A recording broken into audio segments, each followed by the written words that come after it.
Good morning, everybody. Oh my God, this is Cliff London with Cliff London Uncensored.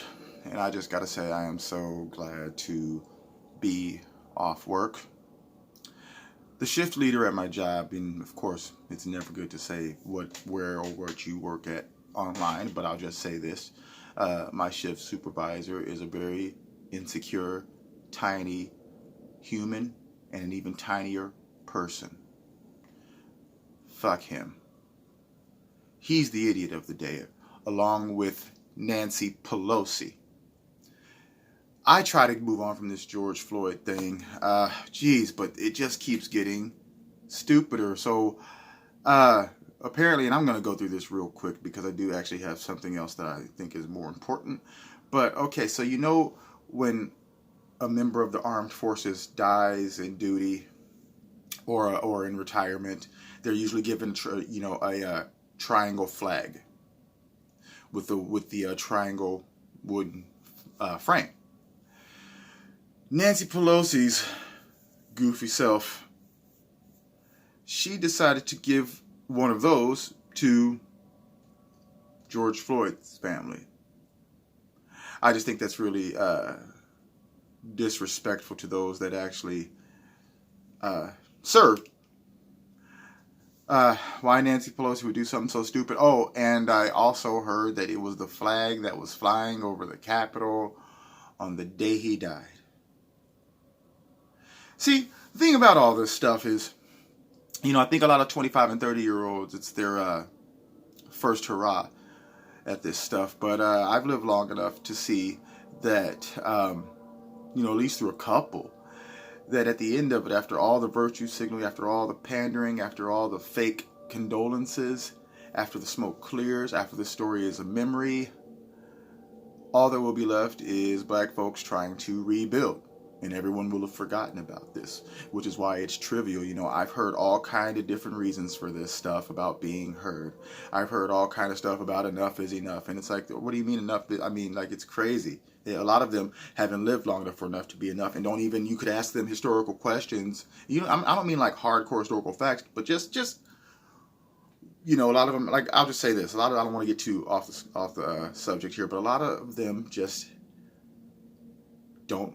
Either they have a short memory or it's not long enough, because it always ends up in defeat, especially when you tear up your own shit. And now this woman has given this man's family, she's honored him the way you would a soldier.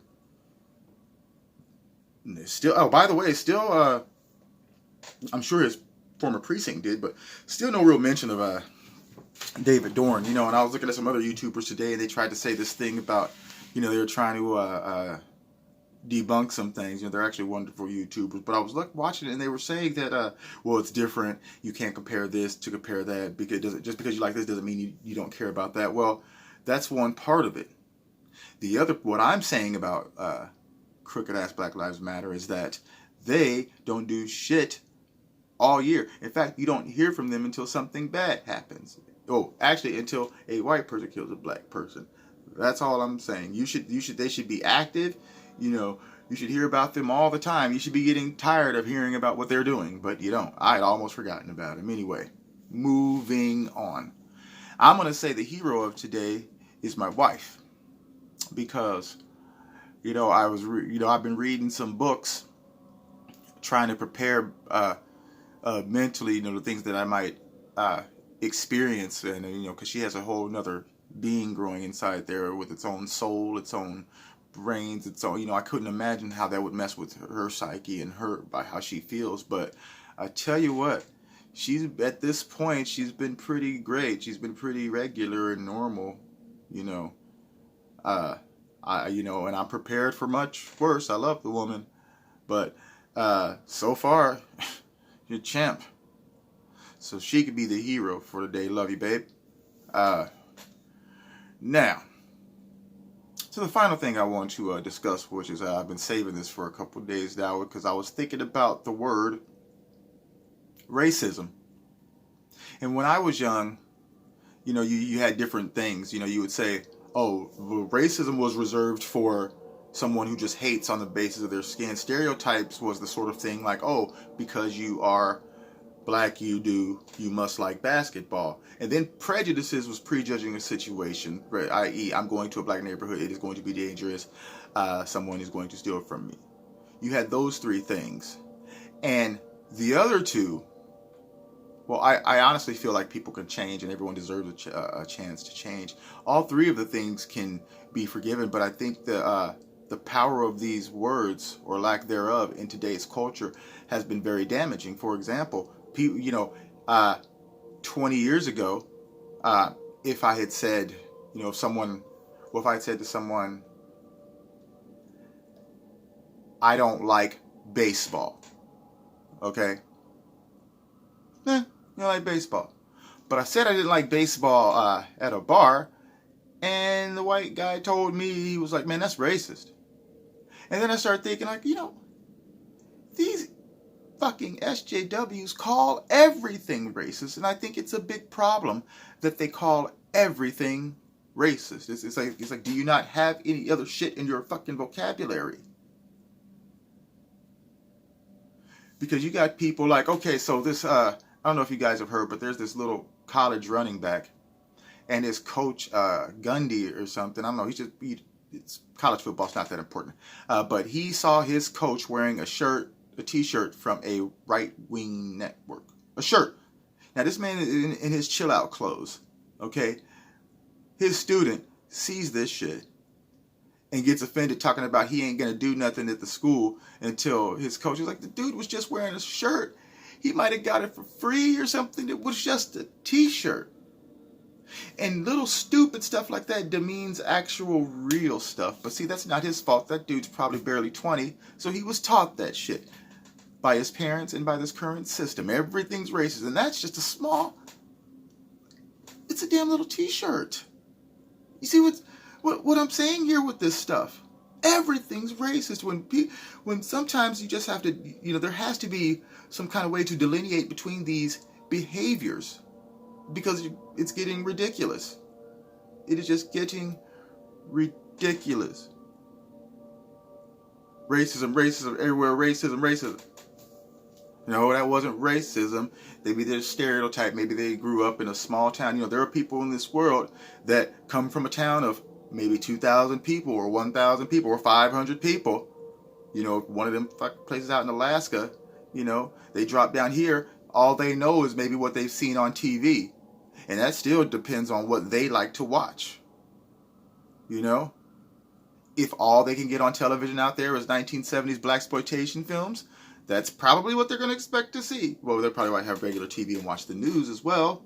Oh, and the news is definitely not going to give a fair, well, they'll give a fair one. Actually, nowadays they'll give, if you're a gangster or if you're a criminal and you get killed by the cops, man, you got immortality. They'll paint your mural on the side of buildings and all that stuff, But yeah, anyway, back to my point. Calling everything racism is very harmful, and I heard that Merriam-Webster is actually changing the definition. This is not good. This is really not good, So, because I haven't even heard the word stereotype or prejudice, because honestly, those words prejudice, honestly, it could be forgiven. And that is something that everybody, does have, and you hear people say the dumbest thing, oh, everyone's a little bit racist. No, everyone's not a little bit racist. People have stereotypes, which are forgivable. People have prejudices, which are also forgivable and also disproven. You hear people say all the time, hey, when I first got here, I thought this, that, everything else. But now I feel this way. Which is why I think it was unfair for them to fire Hartley Sawyer, a.k.a. Ralph Dibny, a.k.a. the Elongated Man, because it's like, okay, so this stuff was years ago. He was a young actor trying to be charismatic, controversial, trying to sell his brand. I used to do it, so I see where the kid was coming from with it, but the point is he should have been forgiven, given another shot. But this day and age in this culture, you can't make a mistake. You are publicly judged. Ridiculous. Plain ridiculous. So just remember, there's a difference between racism, prejudice, stereotypes. Oh, and then when you add, you know, the LGBTQ community, and that's a whole other video, okay? Because they're, you know, I'm just gonna say the fact. I'm just gonna say this.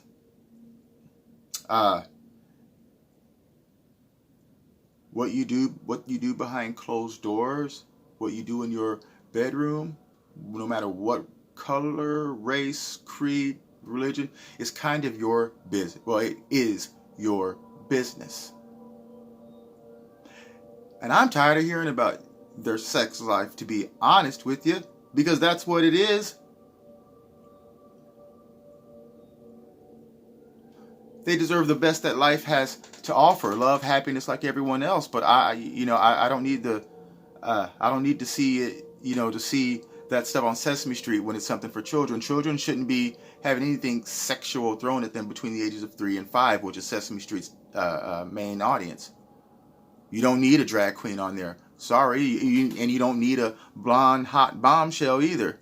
You shouldn't have anything sexual. They should just be worried about the letter A, and Oscar the Grouch being happy for once, and Big Bird and Snuffleupagus and stuff, not what a drag queen is. It's ridiculous.